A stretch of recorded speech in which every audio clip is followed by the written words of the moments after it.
Head on Fire is a Patreon supported podcast. Supporters of the show get early access to audio and video content, episode archives, monthly roundtables, a book club, and more. All benefits are offered on a sliding scale, so no matter your level of donation, you never miss out.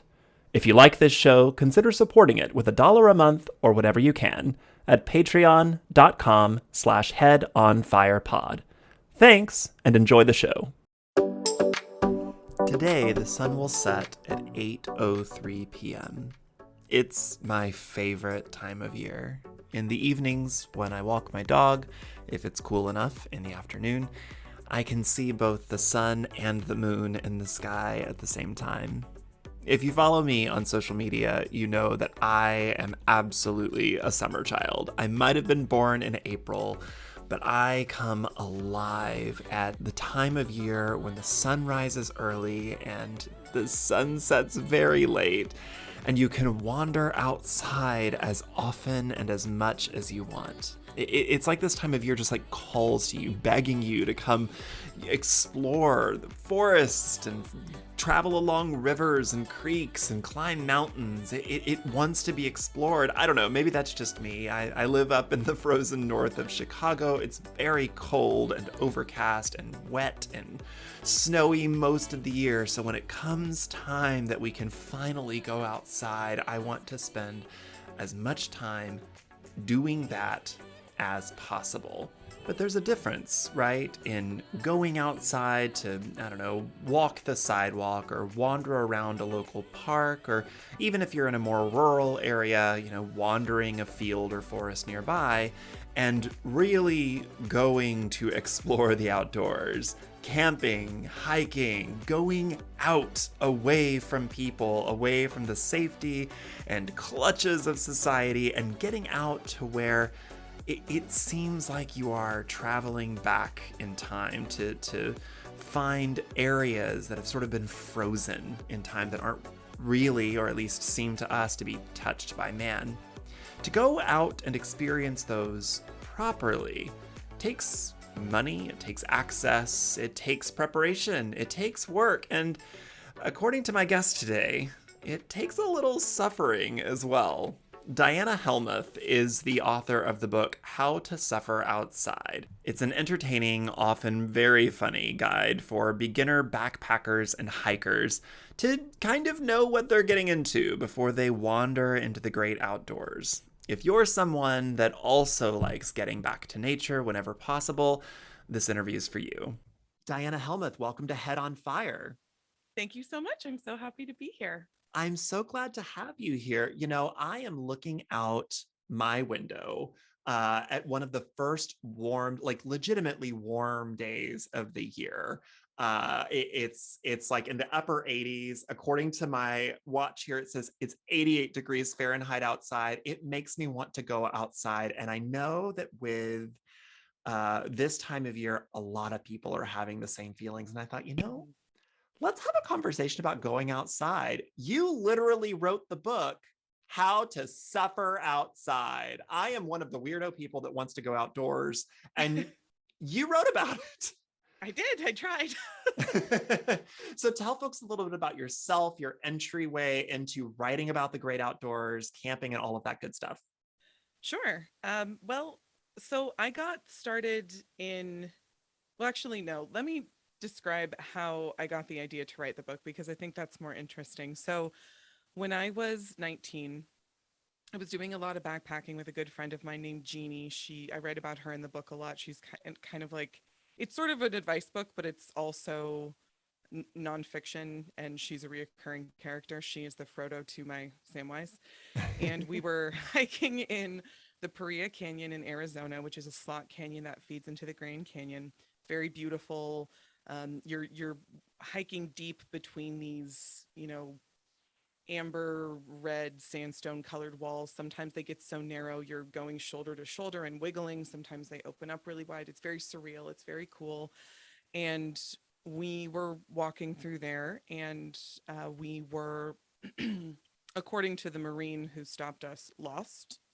Uh, Jeannie had worn the incorrect shoes. She had at least 20 blisters on her feet combined. She was in absolute agony.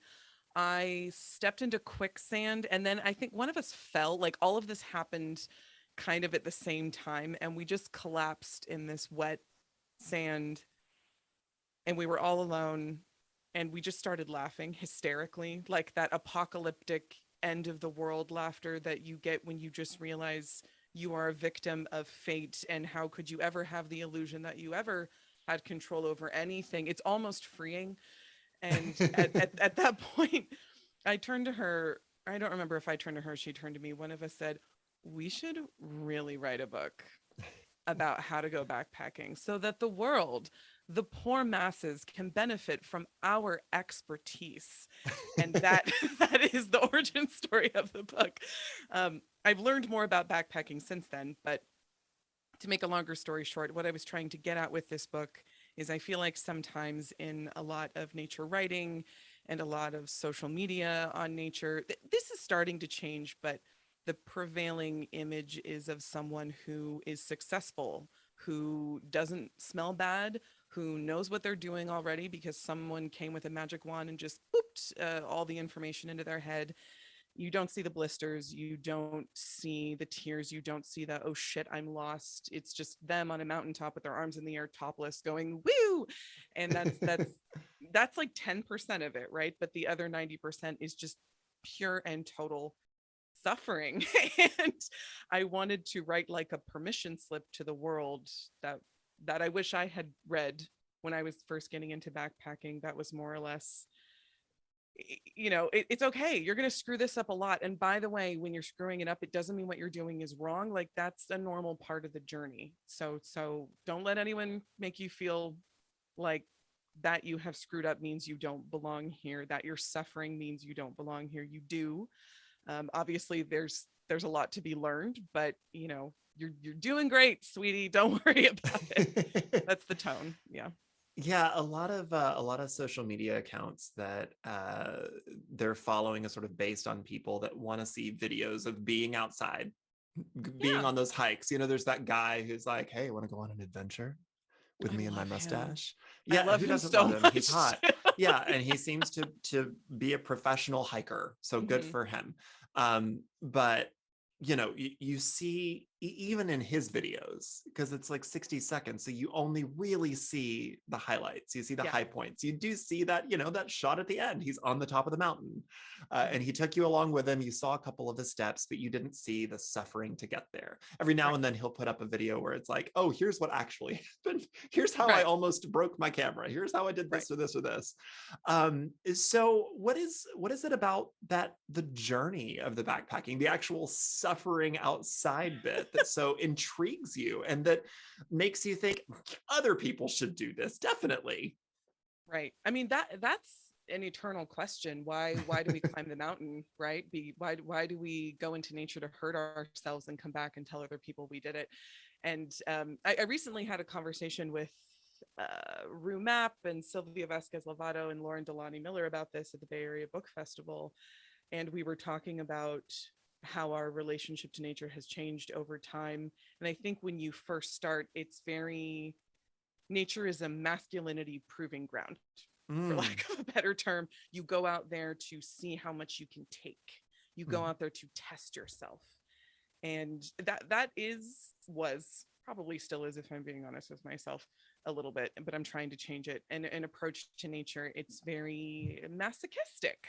I Mm. make a lot of masochism jokes in the book, like a lot of, like, is this whole thing just my own repressed masochism? Is that what this hobby is? But people talk a lot about type 2 fun, delayed gratification. I think that's a huge factor. But what I have noticed is, rather than feeling like nature is a place I have to go to prove myself, nature is a place where I can go to simply appreciate it. Mm. Um, because nature's gonna kick your ass kind of no matter what. Like Mhm. it's like, you don't need to go looking for the fight. Like it's coming. Just don't even worry about it. And I think it's better to not think of it as a fight. But there's of course the idea that oh, I'm trying to remember who said this and I'm blanking. Oh, okay. I feel bad about this, but there's a beautiful quote by someone more profound than me that says, "The only Zen at the top of the mountain is the Zen you bring up there." Hmm. So, all of the peace and serenity you can find in Yosemite, in Kings Canyon, in the Ansel Adams Wilderness, on the Appalachian Trail is theoretically something you can find in your bedroom. But most of us don't know how to get there. And frankly, it's easier to go outside and get it and face the suffering of your insides and the outsides and engage with the metaphor and embrace masochism.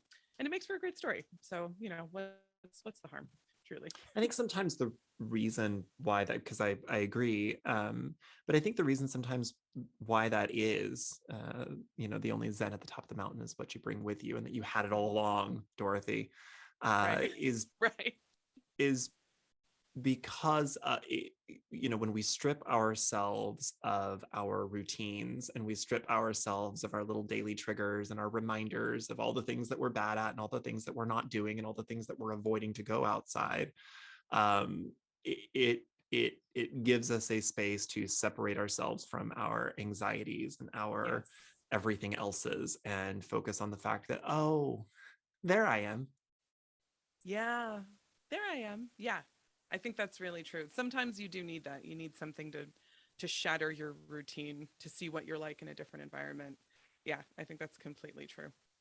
You said something that I thought was so interesting and I think is so true, that being outside, backpacking, etc., is a masculinity proving ground.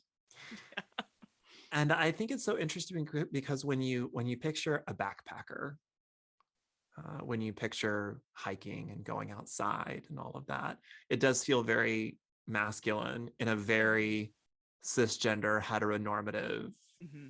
white kind of. It feels like one of those spaces that feels very much like a very specific kind of person does it, and everybody else needs a qualifier. Like if I were going out, it's a gay backpacker or a Right. female backpacker or a Right. this or that or Plus whatever. size. And it Yeah. feels like one of those things where uh, cisgender heterosexual white maleness is somehow the default in that setting.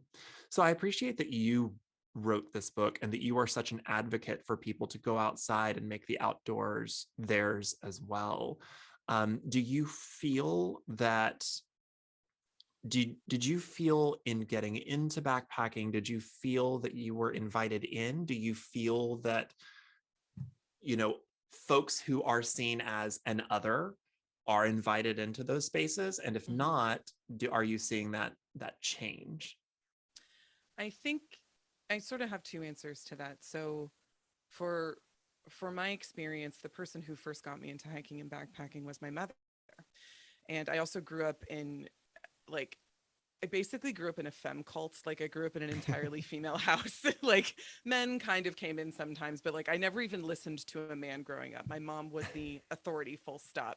She was the hug and the shotgun. She was all I of feel it. like a lot of people are going to be jealous of you right now. Right. she's a very cool lady. I like my mom a lot.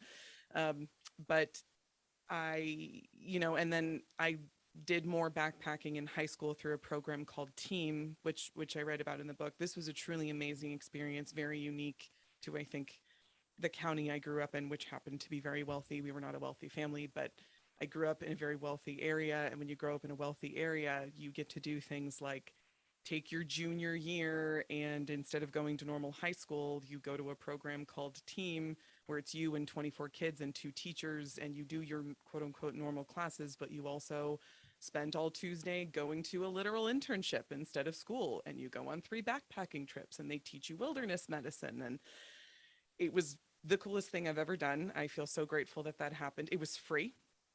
This was not like Outward Bound. I mean, this was free. The county paid for the majority of it. And I, so I was invited in there, and half the people in that class were girls, and half of our leaders were girls or women.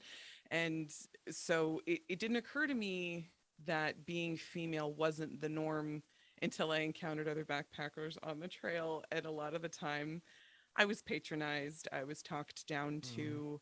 I've learned to just sort of tune those guys out. It's not everybody, but they're still out there. And the thing is, if I'm really, really like trying to find my most empathetic and best self, I think they mean well. I think they're just trying to like help me out and protect me by trying to explain to me how my own tent works or whatever. But Mm. so I just kind of try to just let it roll off me. I'm like, okay, thanks, fake dad. You have a good hike, but I'm fine. Thank you. Goodbye. Um, but anyway, so it didn't occur to me that being a woman was like a repressed group outside. And even now, sometimes when I go hiking, I feel like I see more women than men rather than equal. With that said, when I was just on this panel over the weekend at the Bay Area Book Festival called Women in the Wild, and I remember thinking, I was joking with the two other women on the panel. One was a mountaineer and the other was a rock climber. And I said, don't you think this is a little funny because aren't women actually the majority now? And they both looked at me and they said, no, not in our fields. We have to deal with a lot of shit. And I went, oh. And, mountaineering is a little more specific. You're doing peaks that are over 14,000 feet. It's a different skill set than just good old fashioned backpacking, high elevation or not. And rock climbing, I think, is still very male dominated. But at the end of the panel, this woman stood up, this like 85-year-old woman stood up in the crowd and said when she was teaching women to hike in the 1950s. And at the time, no, the women didn't want to learn how to use their bodies outside. They were afraid that they would get strong and men wouldn't want to date them. And when they did go for it, men didn't take them seriously. I mean, they faced a ton of barriers. And she looked at me and she said, it's so great to see these athletes. And it was the first time in my life, two things happened. I thought of myself as an athlete, which I never have. And I realized I was the beneficiary of this massive lineage of women who had worked their asses off so that I could go under the trail and be like, women are normal, right? Like it was very, I think it was very good for me to sort of respect my heritage. Um, and to answer the second part of your question, I think I'm white. And I know that there is, I mean, I've heard a lot of jokes about how camping and hiking is like a white person thing. And, why are you paying to be homeless? And, that's Goyamnakas or whatever. Like it's all that's a white person thing. And there are a lot of historical precedents for that. I mean, traditionally in the wilderness, that's not a safe place for Black people in this country, right?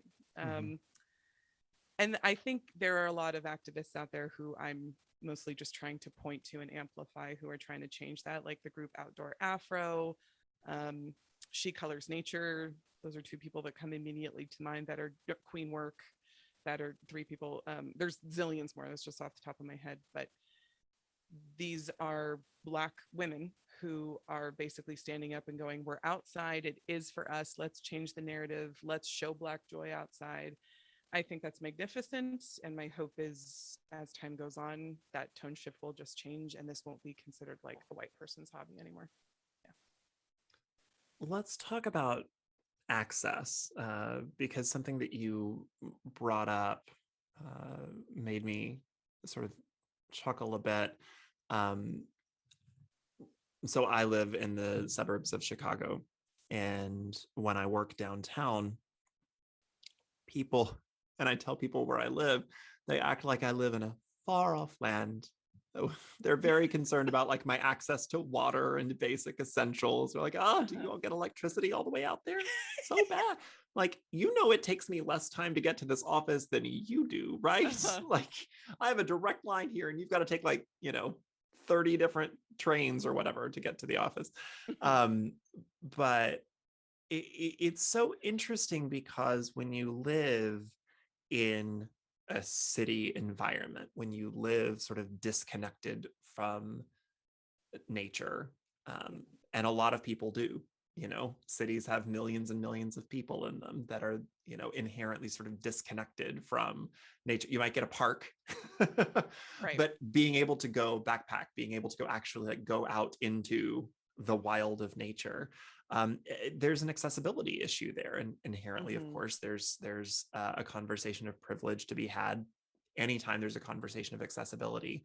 But what maybe resources do people have that they don't realize, or how could people engage with backpacking, hiking, that kind of thing whenever they may not have access or think they don't have access? Right. I think that's a fantastic question. I think it depends on the barrier. I mean, if you're afraid to go alone, especially if you're like, I mean, I'm still afraid to go alone, and I wrote a book on this stuff. Plenty of women backpack alone. I'll hike alone, but I'm still too chicken to do an overnight by myself. I'm not afraid of bears. I'm afraid of people. Your brain plays tricks on you in the night in the forest, man. Every little crunch is anyway. Um, I think there are lots of groups you can connect with, like Women Who Hike, again, Outdoor Afro, Brown People Camping. Like there are a lot of groups of people who, unlikely hikers is a huge one, people who look like me, whether you're plus size, whether you're non-white, whether you have some kind of physical um, handicap that makes you move a little differently through the world than someone who doesn't. Uh, I think for me, one of the biggest things I think about is money. Backpacking can be a very expensive sport. It can also be a cheap sport. You just have to be more careful because cheap gear can get you into trouble. But there's also a lot of gear rental programs. And the truth is, backpackers are the nicest people on earth. I mean, if you ask to borrow gear, 95% of the time they'll just go, yeah, just like bring it back, and then you have to bring it back. There's like a circle of trust. But the backpackers, like I am like not a nice person in my daily life, but on the trail I have literally given someone the pants I was wearing. Like I'm like, who is this why is she so nice? I'm like such a bitch in real life.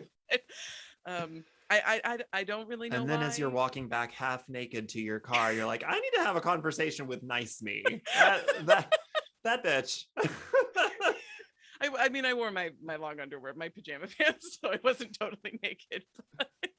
But yeah, I think within the backpacking community, for the most part, I think people are kind, possibly because we're all reminded of back when human used to have to team up to fight nature to do anything. We all had to like battle saber-toothed tigers in caves. I don't know. I'm completely making that up. But for some reason, backpackers are just really nice to each other. So I think if you're looking for a way to get in, um, there are lots of groups that exist that can help you connect with people who are like you.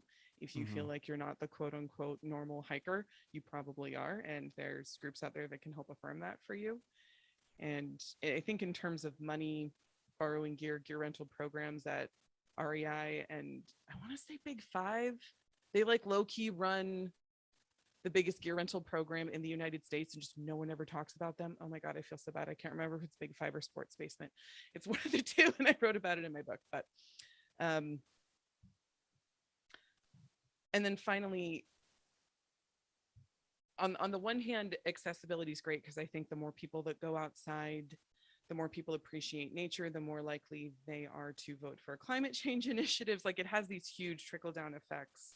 I think the more people go outside and clog the parks and piss everyone off, the more parks we're probably going to get. It's just a growing pain. So I'm always a fan of more people going outside. With that said, I have definitely been in a traffic jam in the Yosemite Valley floor, going down Highway 1 in Big Sur, just wishing I could literally make everyone in front of me evaporate so I could be with nature alone. But learning to share the outdoors is a really big part of being a graceful backpacker, I think. Yeah. Let's talk about being a graceful backpacker. I've seen a lot of your social media, and you are incredibly conscious of your impact and of educating others on being good stewards of the trail. Thank you. What do people need to know before they go take their first hike? What a fantastic question. It doesn't biodegrade. Whatever you think biodegrades doesn't. That's something I want to scream from the rooftops. The only thing that really drives me crazy about crowds, and you understand why some people get this attitude where they think, don't tell people about my trail, or I'm not going to tell you where I hike because I don't want you to ruin it. It's this nature is mine attitude that normally I scoff at, but then you go hiking and you see little like tufts of toilet paper caught up Mm. in branches and orange peels on the side of the road, and you're like, this is why we can't have nice things, guys. This is why we can't have nice things. So I think the idea that everything you bring in you have to bring out is something that is oft repeated. I would like to acknowledge openly how disgusting that can truly be. um, I don't want to pack out used toilet paper. That's fucking nasty, man. But you bring a little bag for trash in your hiking bag, bring hand sanitizer, it can be done in a very non-disgusting way. It's conceptually disgusting, but packing out all of your trash, you'll win brownie points with the Lorax. You'll go to heaven. I don't know, whatever bait you need, but like you'll earn all the good karma. That is the thing I really want to drive home the most, because as long as we all do that, what you're doing is like when you walk into a pristine wilderness that looks like it's frozen in time from the year 500, the year 1000, the year 1500, and it looks like it's been that way forever, and it's just for you. Like you've gone back to this beautiful primordial earth temple. That is an illusion that has been given to you Mm. by the work of countless nonprofits, tons of governmental legislation, and a lot of people who have just picked up their trash. And all you have to do is pick up your trash and you can give it to someone else. That's all you have to do. So always bring something to put trash in your pack. I guess that's the short answer to that question. Yeah. You know, there are some folks that wanted to ask, what about my small child? How do I bring my small child? And what about myself and my old arthritic knees? So, Mm-hmm. so how do the very young or folks with disability or folks that just happen to be a little bit older than the rest of us can those folks, those groups of people interact with backpacking and hiking?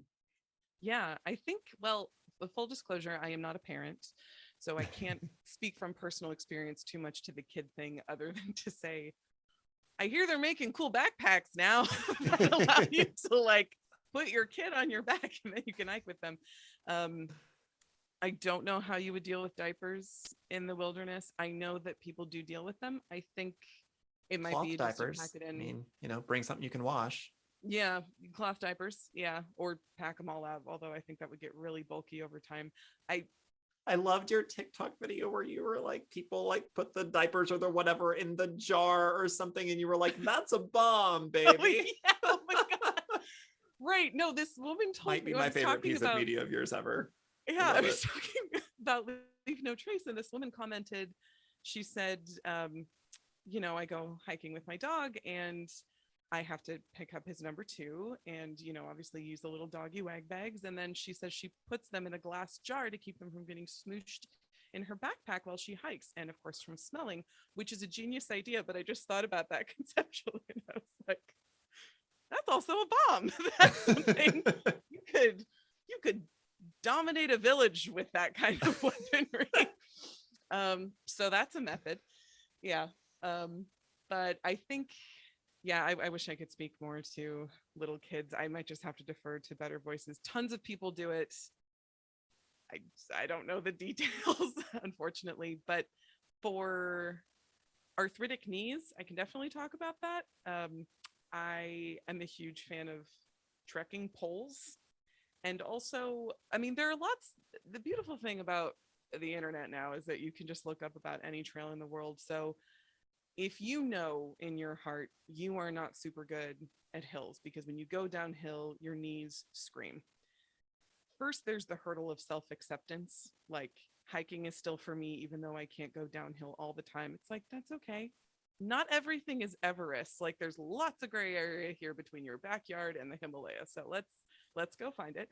Um, but I'm not a particularly huge fan of all trails, but they are a good resource. There's also hiking project. There's well, that's sort of specific to California and Oregon. Often within states, people will have banded together to create crowdsourced hiking routes and reviews of them, and people can kind of post trail conditions, and everything should be taken with a grain of salt. Always carry the 10 essentials with you.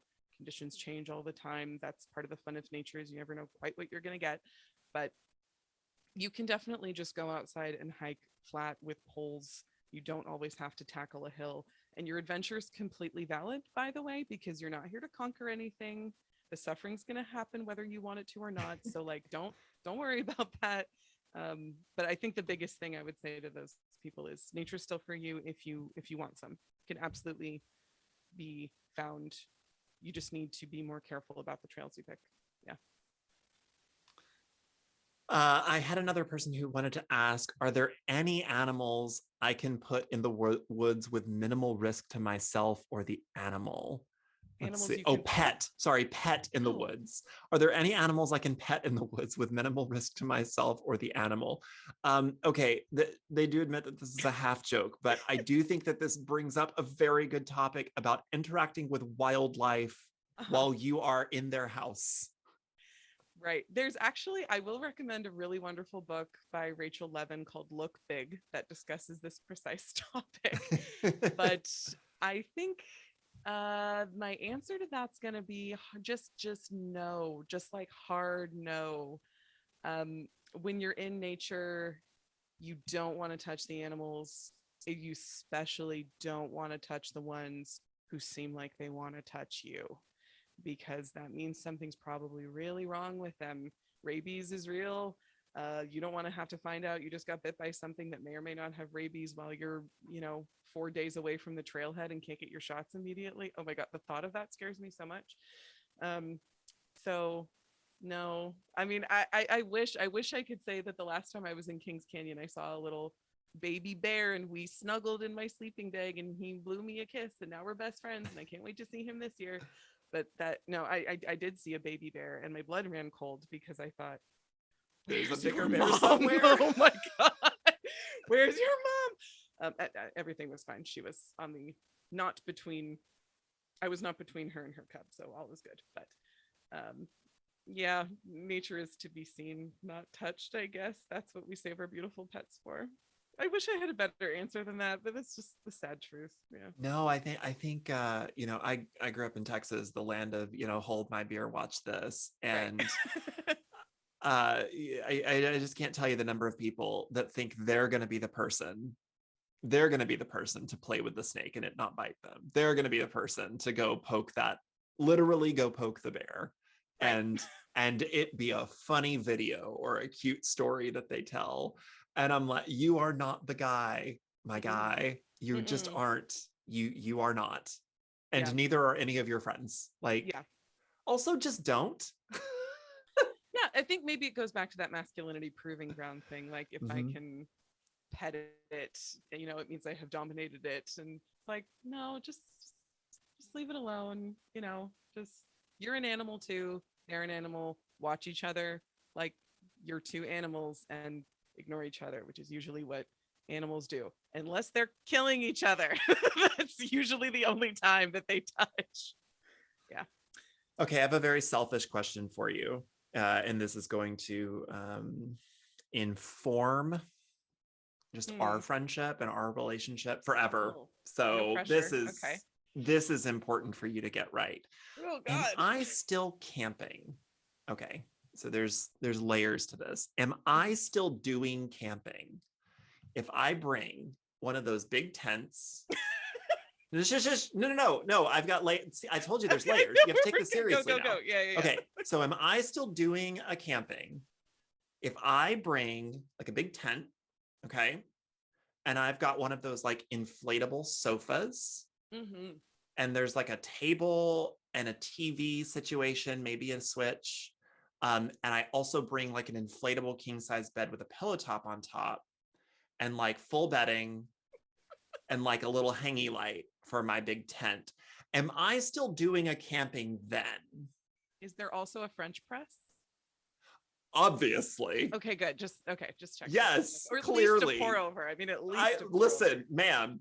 Me and coffee. Like, if I have not been caffeinated, people die. So yeah. Yes. Okay. Yes, you have done a camping. Yes. Yes. Okay. End of question. Okay. Well, no, I mean, if I can elaborate on that a little bit, this is something that I've been thinking about a lot lately. I'm currently writing a book about witchcraft, which we may or may not talk about lately, but this is an organic segue into it. And it has changed how I think about my relationship to nature. And I was sort of talking about this earlier, but when I was younger, whenever I would go backpacking or even day hiking or even camping, my poor friends, because I would just subject them to my like merciless monkish attitudes, this asceticism, this completely unnecessary idea that the level of my suffering informed the value of my journey into nature. And I have been letting that go. I want to say, I think very slowly over the course of 5 to 10 years. And I'm at a point now where I'm like, I like putting everything on my back and going into these places in the wilderness that feel like fewer people have seen them, that feel sacred, that feel less touched. I can't shake the feeling that feels very, very special.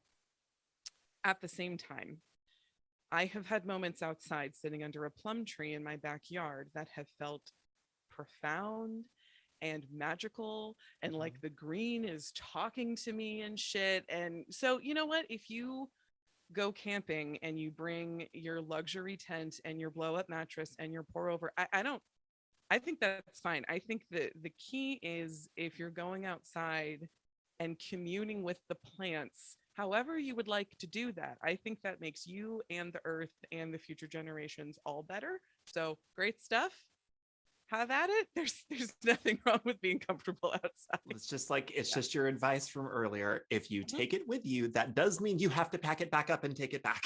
Also, yes, That's it. very key. Yeah. That's all. Take as Yeah. much stuff as you want with you. Just make sure it leaves with you as well.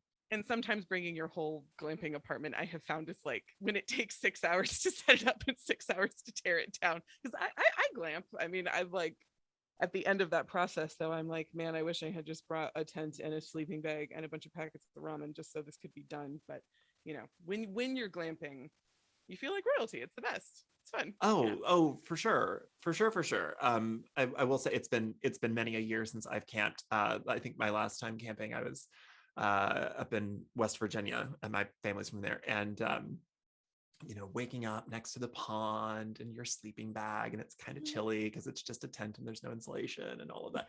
It's beautiful, it's magical, it's wonderful. You're away from everyone, your feet away from where your ancestors had a home and they're buried, and Yeah. it's a lovely, beautiful experience.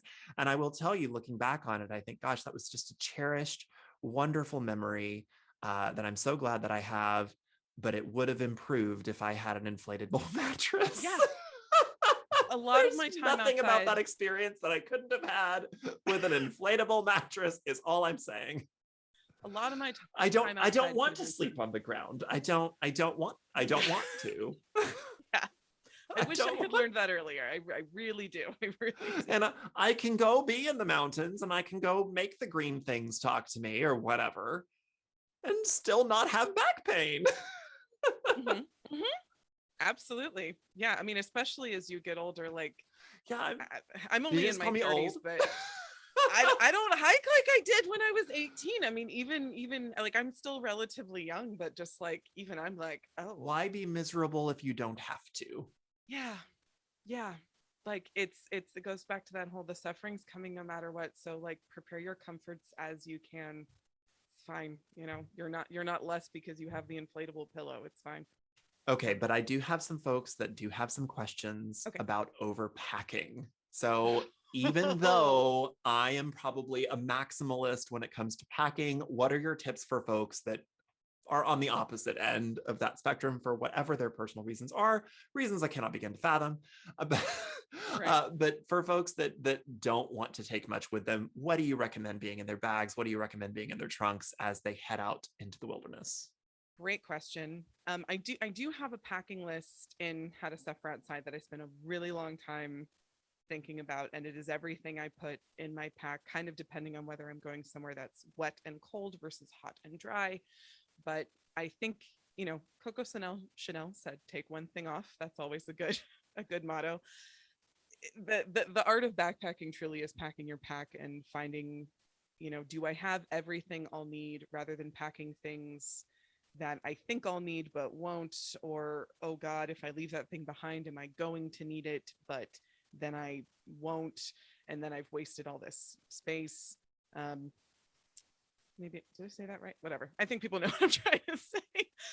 I think uh you can probably cut down on more toiletries than you think you can. All you really need is like band-aids, duct tape, and some kind of multi-purpose lotion that you can put on like your face and your feet and everything. I'm a fan of Can Amish we go back to the duct BMW. tape for just 1 second? I'm sorry. Are Huh? we burying bodies or something? What's Oh, duct tape? oh no, no, we're not burying. Duct Duct tape? tape Is a duct tape tarp on the list as well? sometimes. Not going And a camping with knife. you, Diana. A knife Or and duct maybe I tape and a tarp. am. Yeah. Maybe I'll fill the tarp first. Good time in the woods. Duct tape or gaffer tape, which I'm particularly a fan of, can be used to, you can put it on a blister, you can use it to repair your clothing. I have worn shoes that have been strapped back together with duct tape. You can repair your pack. You can patch a hole in your tent in a pinch. It is this all purpose, put it back together stuff. And I think It's magic. it's magic. Yeah. The Like magic spell and a roll you can get for $1. it's the magic glue in your bag of holding. That's, yeah, duct tape is, or gaffer tape, which I like more because I think it's easier on the skin, but you have Is to that get the a really high shiny quality one? one. Is that the It's, really yeah, shiny it's like one? electrician's tape. Uh-huh. But you like have to get the really expensive kind, and duct tape tends to be cheaper. Duct tape is just tougher on your skin. So if you have the money, get high quality gaffer tape. If you don't, just get duct tape. You can use it for, Well, if you have the money, get indestructible camping materials. also that. Get vibranium backpacks or whatever. Yeah. Just buy the mithril everything at REI. I think practice packing your pack. Let's see, other tips on cutting things down. I forego things like a camp chair, except the fact that you're going to be eating dehydrated everything. There's no fresh food. Everything is dehydrated. And to save space, like if you get packets of macaroni and cheese, or some kind of dehydrated hamburger helper type thing, take it out of its box, put it in a Ziploc bag, compress the air out of it, put that in a food bag. That like saves freakish amounts of space. That's just one fun little tip. And I think there's a temptation to bring like 4,000 jackets. That's how I felt initially. And I think the truth is, you need, like, if you're going somewhere where it gets really cold at night, like I like to hike in the high Sierras and it gets down into the 30s at night. And I mean, I go in the summer and it goes down to the 30s at night. I don't go in the winter. I'm not that hardcore. Snow camping is, you want to talk about masochism? Those guys are like self-harming vampires. I don't know. Their snow campers are insane. But you just need a long underwear top and a jacket, basically, and then everything else just depend on your sleeping bag to keep you warm. I've never used gloves. I should have a hat. I don't. I have a lot of hair, but I think I don't know. I could kind of randomly throw off a lot of these tips, but I think putting everything on. Some people have asked me, "What's your weight?" And some backpackers, not your body weight, but the weight of your pack. And backpackers get really, really, really, really into this. Ultralight hikers aim for a sub 10-pound base pack weight before their water, which I find incredibly admirable. That is not my school of thought. So My I don't have God, a that's number. like a pair of shoes. I know. I know. I'm like, how do you do? They're all rich, by the way. They're all rich. I don't know. Oh, okay. Well, sure. I mean, if I can afford super expensive, I mean, really expensive stuff can be very lightweight. It will also never stop existing. Precisely. It will be on this planet long Yeah. after humanity is dead. So There's a correlation between price and weight, and there's probably a joke about wealthy women being thin in there, but I can't quite find it. But you can't, like, there's a whole when you put your pack on, you should practice with it on, and I think you'll know whether or not you need to take things out or not. I did have a friend, the first time she went out, she took a Maglite flashlight with her, and I was like, I don't want to tell you how to live your life. I just don't think that's a very good idea. And she was like, it just makes me feel safer. And then, midway up, she was like, why did I do this? And I was like, bro, I have no idea. Why are you carrying a mag light? Like, you definitely need less than you think. So I guess that's the final thought on that. Yeah. What what has hiking and backpacking, what has that given you? Oh my God. um, What's changed about you since you started? I do think it improves your self-confidence. Hmm. I mean, I'm Is it because of that masculinity proving ground thing? not, ah, I'm so Are we afraid it currently is. unpacking this with our therapist about I like know I it's a don't want to bad give it thing, to but that, but also it shit, did good things for me? you might be right. I think because when you are out there, the whole idea of the zen at the top of the mountain being the zen you bring up there is you're still you. I Mhm. went backpacking. I would go backpacking when I felt like I needed to run away from something Mm, because I wanted to run away from my life. And hiking mm. was a way to do that while everyone like really thought you were admirable. I was like, I'm just trying to escape my problems, but everyone's like, oh my God, you're so brave. It's like, perfect, right? Okay. But then when you're out there, you're alone with your thoughts and your feet and the trees, and that's it. And you have to face a lot of shit in yourself that you might not entirely like. You're kind of alone with your own thoughts, and you sort of have to sort through your own shit. Um, it's very much, the inner quest. The outer quest is a metaphor for the inner quest. And then you come back out and, it's harder. There's like this wonderful period of chill that exists for me. And then I sort of become my neurotic self again. But for at least, I like to think 2 to 3 weeks after I get back from backpacking, I'm really who I would like to be in the world. Mm. I'm a more relaxed person. I know what to take seriously. I know what to let go. I'm more focused. I'm less distracted. I'm less anxious. Um, Maybe because I've been able to run away from all my problems. So who wouldn't feel that way? But at the same time, I think it has more to do with I've actually been doing nothing but facing my problems all by myself in the woods or, with a friend. And then you come home and you just feel better after having done that. You feel like a calmer, better version of yourself. Yeah. What's the story that when you tell other people about your time on the trail and you're telling it as a funny story, you're like, haha, this funny thing happened to me. And you tell that story to people and they say, and you want me to go out there? Right. What's that story for you? um, oh God.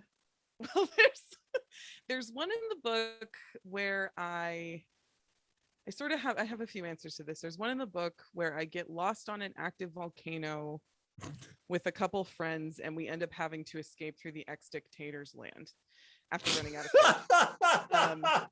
But that was, I mean, I'm fine. Everyone's fine. It wasn't actually as scary as it sounds.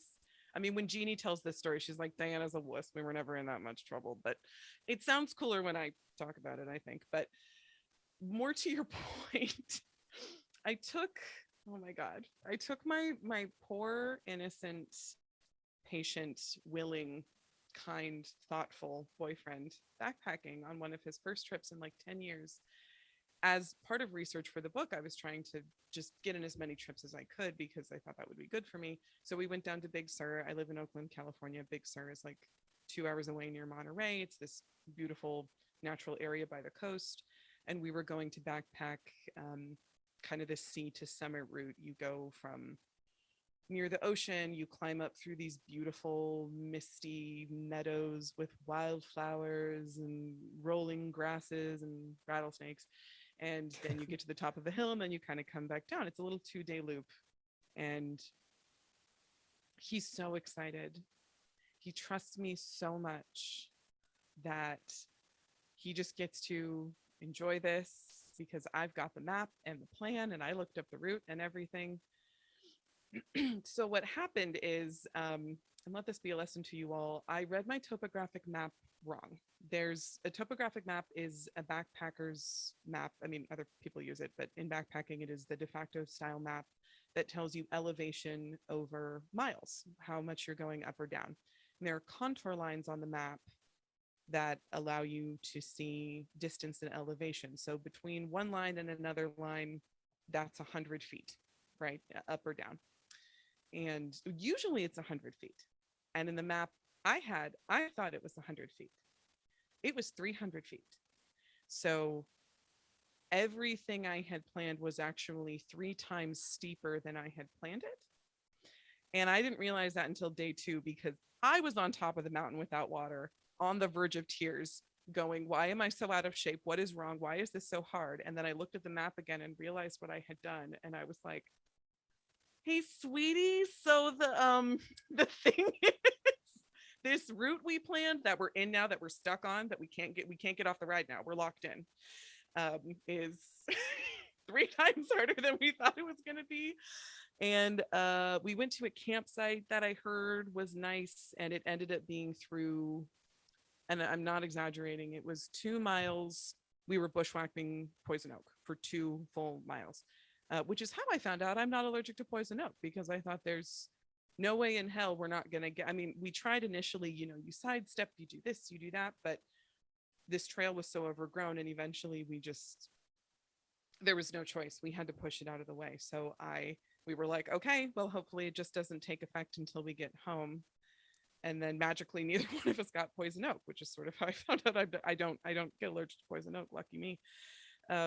Apparently it happens to a large swath of the population, but it's not something anyone ever tests. But anyway, on the way out, he ended up losing 2 toenails because it was steeper than we thought. And then, to make a long story short, we get back to the car, and he's never gone backpacking with me again. And he moved out the next day, and you've never seen him again. Actually, we were. Oh no, wait, that's why you have the tarp and the duct tape. We were actually dating at the time. He moved in with me after that. What a real one, right? But that's a keeper. Yeah, that's a keeper. Put a ring on that.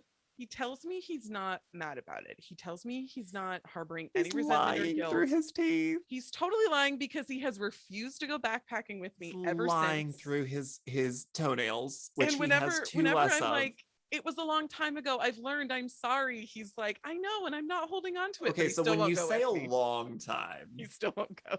How long is a long time? I think this was in 2019. That is not a long time, Diana. Need more time to heal. Yeah. That is 1 year pre-pandemic, which the pandemic doesn't count as time. So basically it was last year. Mm-hmm. Not a long time. His toenails grew back. I mean, like, they're beautiful now. His feet look great. But yeah, I think the trust is shot. Yeah. Yeah. The trust will never come back. Yeah. Ouch. Mm-hmm. Ouch. Is that the kind of story you wanted? Is that awful? Did not know that was what I was gonna get. I think the toenails was the worst part for me. Yeah. Ooh. Okay. What are you working on now? I'm actually very curious about this project of yours. I am working on a book right now, so I'm shifting gears a bit. How to Suffer Outside is like an advice memoir humor book, and the book I'm writing right now is called Which Year? Working title. I'm thinking, actually, and probably on TikTok, I'm going to pitch some titles to people. So if anyone feels like following me on TikTok, please do. Oh, your publicity team isn't just informing you which titles will work with the SEO. I'm asking the public first. That's what I'm deciding to do. I can say I was given a list. We did just like, keyword mishmash soup. It like was a generator. Gross. Yeah. Oh yeah. It was nasty. It was like 6 months. The book was done and edited and done, and we still didn't have a final title for it. That was for Dabblers, yeah? Yeah. Oh man, it's a great. Nasty. I mean, it's a really good title though. I think it's a perfect title. Can I ask, thank you. It was title like number 48. So what was can I ask what one of the runners up was? Oh gosh. So let's see. So the title that sold the book was Ethical Dabbling. Okay. And that's what was on my contract, because I was like, well, because I wanted it to be a book more about, the ethics of interacting and learning and how to, use discernment and do Yeah. good research, et cetera, et cetera. And I thought, ethical dabbling. And sold the book, started writing the book, got several months in to the first draft being done. And my editor's like, okay, great. What do we think about the title? What are we thinking for the title? And I was like, It has a title. what do you mean? What do you mean? Yeah. What do you mean? That was the title, right? So that's not going to be the title, because the editing team, the I don't know, the whoever decides these things was like, oh, I don't want the word ethical anywhere on the cover at all, because it feels like finger wagging at people, and we don't want to do that. And then it just started becoming a freewheeling SEO chase to try to find keywords that could make marketing and publicity happy, but that didn't just sound like every other book about witchcraft that's come out in the last 20 years. Because I mean, zero shade on any other author, because I have now gone through this. There's a reason why every book about witchcraft is basically the same title. Like, they all have the same title. All the books about witchcraft have the same title. Pick it's a something witch, the something witch, or the something witch's guide to. And that's every book.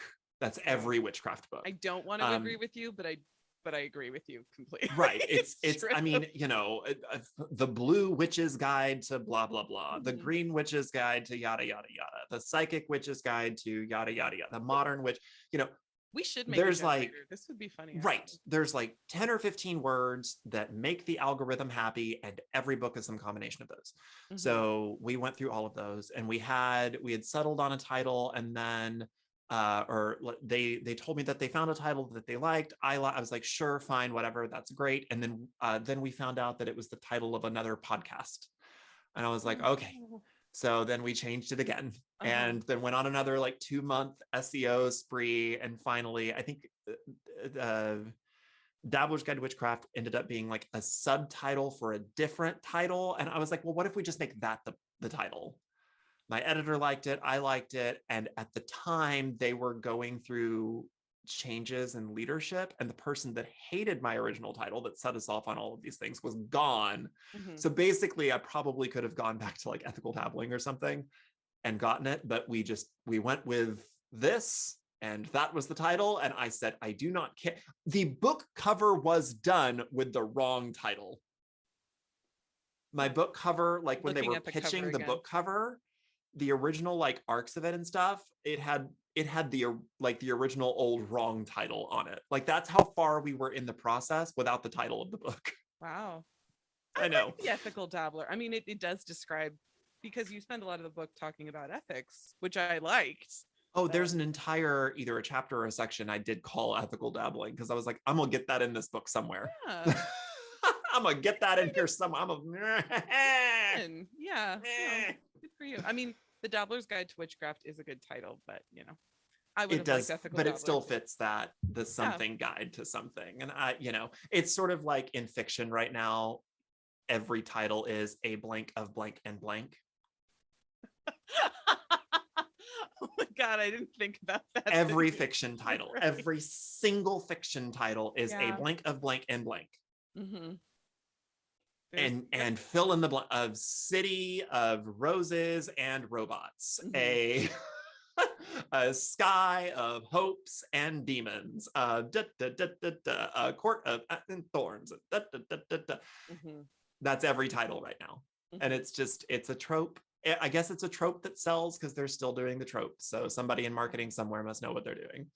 So yeah, good luck. I hope that you do not go through the same SEO mess that all of the rest of us have to go through. I mean, I'm sure the working title right now is Witch Year, which that's what I sold the book as. And I that's not the final title, I think. Of course not. It never is. But the subtitle. Have you started having discussions about cover yet? No, I'm still writing the dang thing. So. Oh yeah, 100%. Yeah. I mean, it's definitely, I think we were trying to put it out I want to say summer 2023. So there's definitely like some Oh, time wow. there. Okay. So you've Yeah. got some time. That's So good. the subtitle was a skeptic's guide or a guide. Oh my God, I'm like in the mindset now. One skeptic's quest to find spiritual fulfillment through modern witchcraft. Like I Oh. pitched it as the Year of Living Biblically by A.J. Jacobs, but for witchcraft, right? Uh-huh. Um, and I started my year, my honest year, a bit by accident, but basically right before Lunasa on, I think it was July 28th of 2021, and I'll be finishing July 28th, 2022. Um, and I'm just trying to absorb as much information along the way. I am practicing meditation. I am practicing spell casting. I am trying to summon demons. I am trying to do all this stuff with, I have a pantheon of authors who are guiding my quest. I am reading a lot. I'm reading the Dabbler's Guide among Oh. many, many, many other books. And there's lots of ups, there's lots of downs, there's lots of self-doubt, there's lots of things I go into it not liking and discovering I do like. There's lots of things I go into it liking and discover I don't. Some stuff has stayed the same. I still have like really mixed feelings about crystals, and like I really have mixed feelings about ghosts, mostly because probably they scare me, so I'm just like leaning into that. I don't know. But anyway, I'm confronting a lot. I'm doing all of the, kind of the 8 big high holy neo-pagan holidays, and we'll see how it goes. But that's what I'm working on right now. It's been humbling, it's been terrifying. I'm hoping it will be funny. I'm billing it as a humor book, trying to make witchcraft funny. God help me. Goddess help me. Let's see how that goes. um and yeah, as you know, I've talked to you before about different approaches and things to try and avoid and lean into. You've been Yeah, as well, I think so when done well, we talk a lot about raising up the voices of new practitioners and making sure they feel seen and heard and centered in conversation so that they know they're part of the community. And one of my favorite podcasts of all time was a show that hasn't been on in many years, but it was called The Pagan Hooligans. mhm. And it was this married couple that were just starting to have kids when they started their show. And it was just, we're new to this.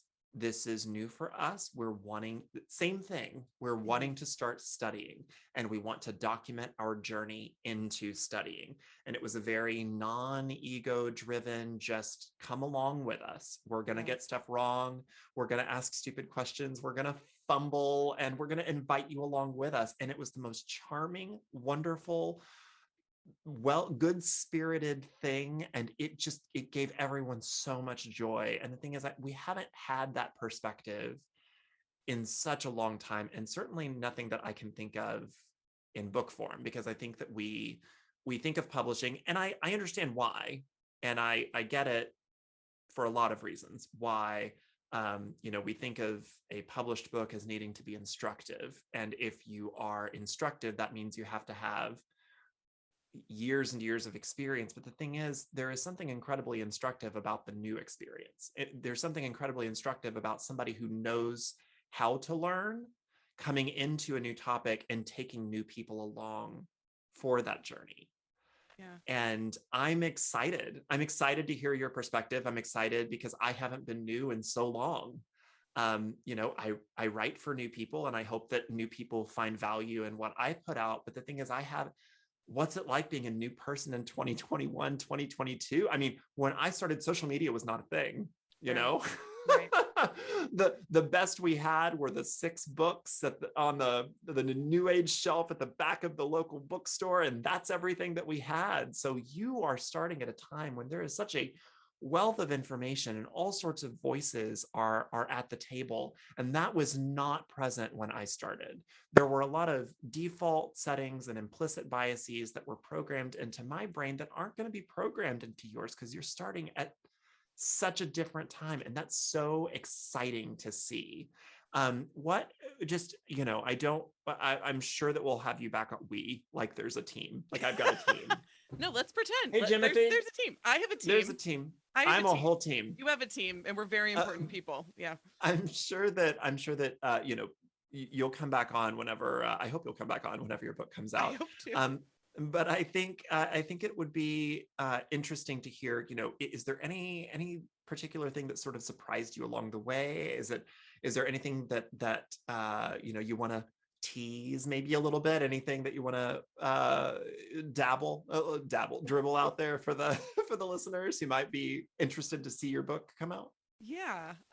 There's a few things I can think of. I mean, one of the things I struggle with the most in the book is this idea of do I have to believe or not, which is sort of Mm, crystallizing to me, possibly, as the difference between being a witch and being a neo-pagan. You can be a neo-pagan and not believe in very much, but to be a witch, you really kind of have to believe in what you're doing.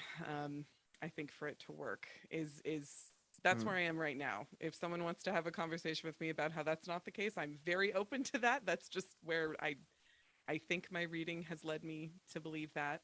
So that has been a little bit of a challenge, is that you can't necessarily just go through the motions. Your heart really has to be in it. And um, also something I was we were chatting about this a little bit earlier. I initially got into witchcraft. I think the reason I started this journey, I mean, I'll be blunt. Lauren Parker at Love Magic Outlaw gave me the idea for this book, but I think the reason that it resonated with me is because in a world where we feel like we are constantly the victim of forces wildly outside of our control, witchcraft gives you the sense that maybe you do have a little more control through magic. And I have let that run away with me, with my brain. And I realized I think I've been giving myself anxiety under the idea of like, my thoughts can control things. And so I need to be careful with my thoughts. And if I'm not careful with my thoughts, bad things will happen. Or if I do think something, then I have to do this to make sure it won't happen, which is not a healthy place to be mentally. And the idea that thoughts are spells got a little twisted in my brain. And I am currently working on how to use magic rather to embrace a sense of stoicism and realizing how to accept the things I can't control versus indulging the illusion that I can control everything, because when you're a witch, you can control everything. So that's something I'm kind of facing. But I I I think did. that's such an interesting conversation to because once you start playing that out, you realize there are some boundaries. Mm-hmm, I mean, and once you realize that they're just by logic, there has to be some boundary here. mm-hmm, We are not literally jumping off the roof and flying. We are right. not literally conjuring fire with our minds. There's a lot that we I aren't wish. and cannot do. Right. So once you at least accept some limitations, you realize, okay, there are some boundaries here, but within these boundaries is an entire rich world of self-fulfillment, of spiritual fulfillment, Mm-hmm, of belief, mm-hmm. of there's a lot to be had there. But just simply acknowledging that a boundary exists at all is Yeah. hard for some people, because you do bring up a great point whenever you say, I wanted to reclaim that sense of control. And for many, they take that sense of needing control so far that they get very upset when you're like, okay, but not here. Right. But it doesn't go there. it Right. it can't go there. Yeah. Or if it does go here, what are the implications of that? What does that mean for it to go there? Mm-hmm. What's happening when you go there, et cetera, et cetera. And those are as banal as those conversations seem, as much as it seems like that would just be a place of objectivity maybe for some folks. Mm-hmm. That's certainly going to be an interesting question, I think, to see you explore, because Yeah. that's a big one for folks. Yeah. And it's something this is an unfinished thought. I mean, this is something I literally wrote about this morning, so I have not come to any beautiful conclusions about it yet. But yeah, I mean, it's a journey. I've had moments where I'm on my bedroom floor crying because I think I'm going insane, and then I've had moments where I'm like meditating and I think I'm communing with the goddess Isis, and I literally felt like I was on MDMA. I mean, like actual ecstasy. So there's lots of ups and downs. Well, It sounds like you're doing it right. great. Glad to hear that. Doubt is a huge part of the process. It sounds like a witchcraft journey to me. There's a lot of doubt involved, which Yep. I thought was just my own personality. But the more I talk to witches, the more they're like, "Oh no, yeah, no, it's an absolute shit show. You're doing great. You're doing great, sweetie." I'm like, "Thanks, Exactly. wonderful, Exactly." Okay. And I think that's the thing, is that we don't want to put the doubt in the black and white. We talk to each other about our doubts. Mm-hmm. We're happy to have those conversations in person. We're happy to have those at an event or a Pride Day or something like that. Right. But when it comes to the books we write, there's no room for doubt. Absolutely Right. not. There's no room for subjectivity. It is all objectively real at all. My perspective is objectively real at all times. Yeah, and I'm like, I think Right. it's okay. It's okay to express the fact that we doubt. It's okay to express that sometimes, I was talking to Chawan Ku like a year or so ago. She describes herself as an atheist witch. And she says, do I believe in Hecate? Not most of the time. When I'm doing rituals, sometimes I get to a place of belief that right then, it's all real to me. Mm-hmm. It feels like belief. And then when I walk out of the circle, it goes back. And I think that it's okay if belief is a spectrum. Yeah. And you can start your day on one place on the spectrum and be somewhere else on the spectrum at a different part of the day and go back to another part of the spectrum at the end. And some different parts of the year can have different places. And I think that should be okay. And we should talk about that more. Yeah. That's nice to hear. Because I feel like my whole book is just me doubt. The whole book is just doubt. That we could just call the book Good. Doubt. That's where Doubt. a newbie should be. Yeah. And you know what? If I were to write a book about camping,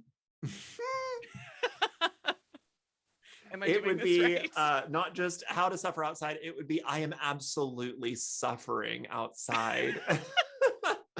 Diana Helmuth, thank you so much for being here on Head on Fire. The book is How to Suffer Outside. I am so glad that you're here.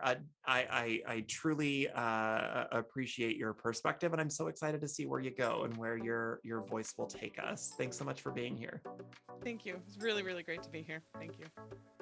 That's going to do it for this episode of Head on Fire. My thanks to my guest, Diana Helmuth, author of How to Suffer Outside, a beginner's guide to hiking and backpacking. Catch up with wherever Diana is at the time on her website at dianahelmuth.com. If you like Head on Fire and you want to support it, there are a number of ways to help. Share it with your friends on social media. You can also like or rate the show 5 stars on Apple Podcasts, Spotify, or wherever you download shows. And while you're there, leave a review. Reviews help recommend the show to other listeners just like you. Literally anything, a couple of emojis, some helpful words, I don't know, a knock-knock joke. Anything in the comment field helps bump up this show in the algorithm and make sure that it shares it with folks that listen to the things that you like.